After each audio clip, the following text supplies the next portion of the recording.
अध्यक्ष भाई अली चौधरी जी, हमारे पूर्व सांसद पूर्व मंत्री कृष्णा जी, हमारे सभी विधायकगण, जिला अध्यक्ष, पार्टी के उपाध्यक्ष और कांग्रेस पार्टी के साथियों, आज जो ये धरना केंद्र सरकार द्वारा एक लोकतंत्र की हत्या कहेंगे हम, उसका जो बिल आया है उसके विरोध में दिल्ली प्रदेश कांग्रेस कमेटी की तरफ से आज ये धरना रखा हुआ है। हम सब जानते हैं आदरणीय यूपीए की अध्यक्षा सोनिया गांधी और उस समय के प्रधानमंत्री नरसिम्हा राव जी के समय में सन 91 में दिल्ली के असेंबली का बिल लाया गया था और उसके बाद 93 के चुनाव में भारतीय जनता पार्टी की सरकार बनी थी और उन लोगों का उस समय कृष्णा जी भी मंत्री थी, एमएलए थी, ये मांग थी कि ये बिल कमजोर है, इसमें पूरे अधिकार नहीं है, इनमें और अधिकार दौड़े जाए और दिल्ली सरकार को अधिकार दिए जाए। ये कांग्रेस की पार्टी थी कि बीजेपी ने उस मांग को मानते हुए दिल्ली की सरकार को बहुत अधिकार दिए थे।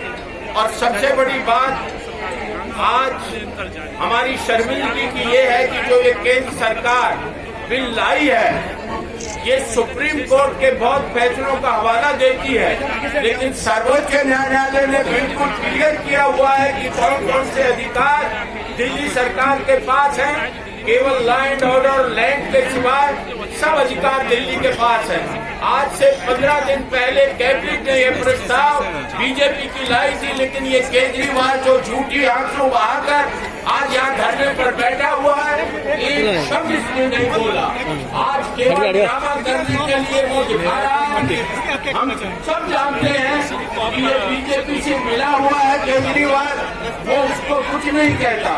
आज सवाल केजरीवाल उठा नहीं रहा है, अब दिखावे के लिए कर रहा है। मैं ज्यादा न बोलते हुए सब लोग जानते हैं आज हमारा ये धरना सांकेतिक धरना केवल यहाँ है, लेकिन दिल्ली प्रदेश कांग्रेस कमेटी इस बात के लिए हमारे कांग्रेस अध्यक्ष के आदेश पर जो भी निर्णय होगा हम सब कार्यकर्ता उसमें, चाहे बड़ी रैली करनी पड़े, चाहे हड़ताल और कहीं करनी पड़े, हम दिल्ली प्रदेश कांग्रेस कमेटी के अध्यक्ष के साथ हैं और हमें आशा है कि इसमें भाई अनिल चौधरी के नेतृत्व में कांग्रेस का यह आंदोलन सफल होगा और जो केंद्र सरकार द्वारा लोकतंत्र की हत्या संविधान के साथ की जा रहा है उसका विरोध होगा और केजरीवाल जो झूठे आंसू बहा रहा है अगले आने वाले नगर निगम में दिल्ली की जनता इनको सबक सिखाएगी। बहुत बहुत धन्यवाद।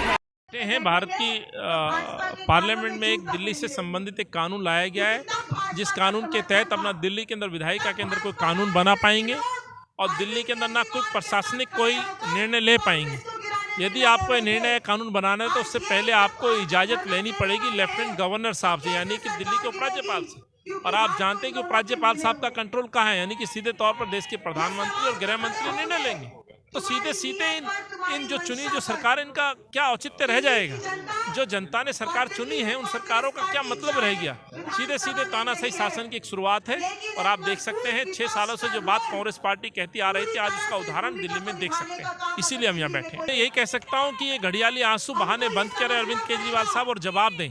50 दिन पूर्व जब ये कैबिनेट, भारत की कैबिनेट में जब ये बिल आया था, उस समय से लेकर आज तक 50 दिन हो चुके हैं। इन 50 दिनों में आखिर आपने देश के प्रधानमंत्री और गृह मंत्री से सवाल क्यों नहीं पूछे?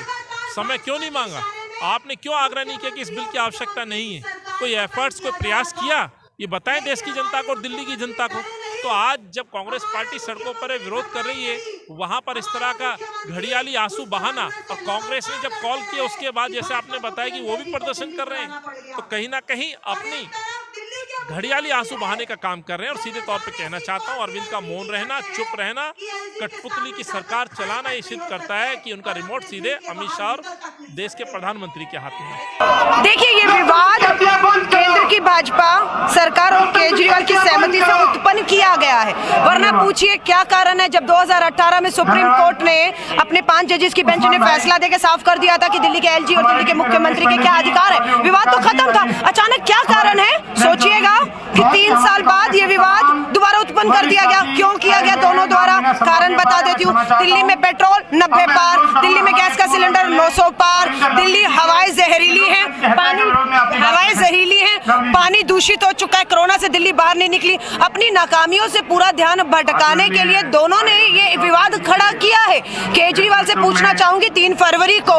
कैबिनेट का नोट आता है और उसके बाद 15 जो है मार्च में बिल लोकसभा में आता है। 50 दिन थे अरविंद केजरीवाल, इन 50 दिनों में क्यों राष्ट्रपति के पास क्यों नहीं गए, प्रधानमंत्री के पास क्यों नहीं गए, गृह मंत्री के पास क्यों नहीं गए, 62 विधायकों को लेकर सड़कों पर क्यों नहीं निकले, क्यों सुप्रीम कोर्ट का रुख नहीं किया, उस आदेश की कॉपी लेकर जाकर बताया कि सुप्रीम कोर्ट के 5 जजेस की बेंच की आदेश की अवहेलना हो रही है।